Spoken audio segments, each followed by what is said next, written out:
కేంద్రంలో ఎన్డీఏ అధికారంలో ఉంది, అంటే భారతీయ జనతా పార్టీ దానికి నాయకత్వం వహిస్తుంది. ఇట్లాంటి సందర్భంలో ఎన్డీఏగా అక్కడ మిత్రపక్షాలు ఎవడో పోటీకి లేదు, ఉన్నటువంటి వాళ్ళు ఏది జేడీయూ ఇట్లాంటి వాళ్ళు చేస్తామన్నారు కానీ ఢిల్లీలో ఆ తర్వాత పక్కకి పోయారు, ఎవరికాళ్ళు విడివిడిగా చేసుకుంటున్నటువంటి పరిస్థితి. ఎప్పుడు ఢిల్లీలో అది భారతీయ జనతా పార్టీ ఒంటరిగానే పోటీ చేస్తుంది, కూటమిగా ఎప్పుడు జట్టు కట్టలేదు. అదే సందర్భంలో కాంగ్రెస్ పార్టీ విడిగానే పోటీ చేస్తుంది. ఐఎన్డిఐఏ ఏదైతే అలయన్స్ ఉందో, ఇండి అలయన్స్, ఇందులో కాంగ్రెస్ ఉంది, ఆమ్ ఆద్మీ పార్టీ ఉంది, కమ్యూనిస్టులు ఉన్నారు. ఇప్పుడు మరి వీళ్ళందరూ కలిసి అక్కడ ఎందుకు పోటీ చేయట్లేదు?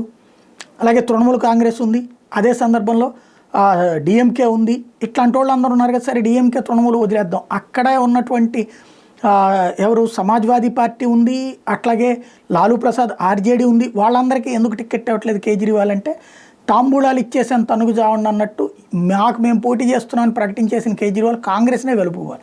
కాంగ్రెస్ మిగతా వాళ్ళని కలుపుకెళ్తానన్నా వచ్చేటటువంటి వాళ్ళు లేరు. ఓవరాల్గా ఐఎన్డిఐఏ అనేటటువంటి కూటమి ఢిల్లీలో లేదు. ఐఎన్డిఐఏ అక్కడ మాత్రం విచ్ఛిన్నకర పోటీ, ఒకళ్ళకొకళ్ళు ప్రత్యర్థులుగా ఉన్నారు.